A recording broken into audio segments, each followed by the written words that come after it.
लोकसभा में नियम 184 के तहत एफडीआई पर चर्चा चल रही थी। लोकसभा में नेता प्रतिपक्ष सुषमा स्वराज अपने तर्कों से सरकार को धराशायी कर रही थी। प्रभावशाली भाषण के अलावा सुषमा स्वराज अपने शायराना अंदाज के लिए भी सदन में काफी चर्चित रहती थी। लालू प्रसाद यादव के एक शेर पर उन्होंने भी एक शेर गढ़ा और लालू प्रसाद यादव को उसका जवाब दिया।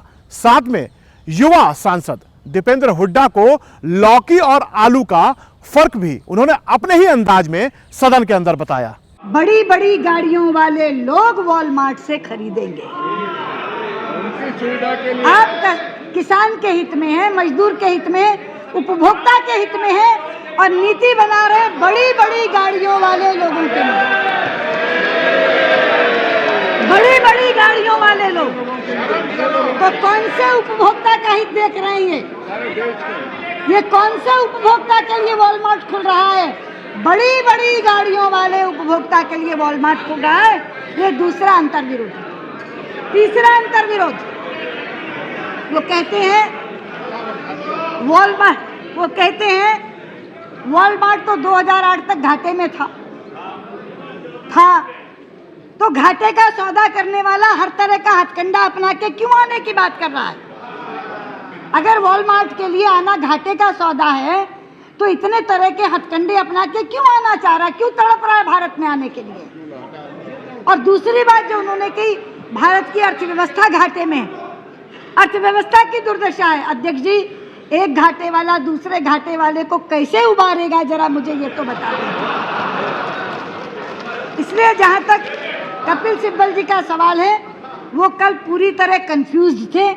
पता नहीं लग रहा था, उन्हें लग रहा था यहाँ से उठ के चांदनी चौक भी जाना है तो वहाँ लोग क्या कहेंगे, और लेकिन अपने दोनों नेताओं के सामने भी खड़ा होना, वहाँ क्या कहेंगे। पूरा भाषण कंफ्यूजन से भरा हुआ भाषण कपिल सिब्बल का था और बाकी चीज़ें डॉक्टर जोशी ने ऑलरेडी बता दी, सारे आंकड़ों से उनके भाषण को धराशायी कर। दूसरा भाषण आया लालू जी का।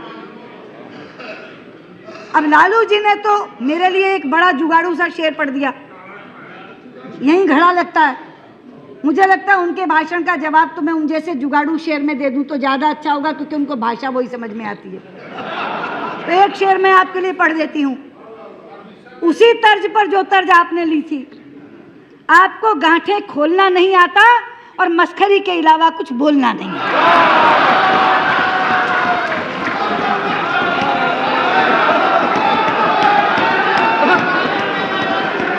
अध्यक्ष जी,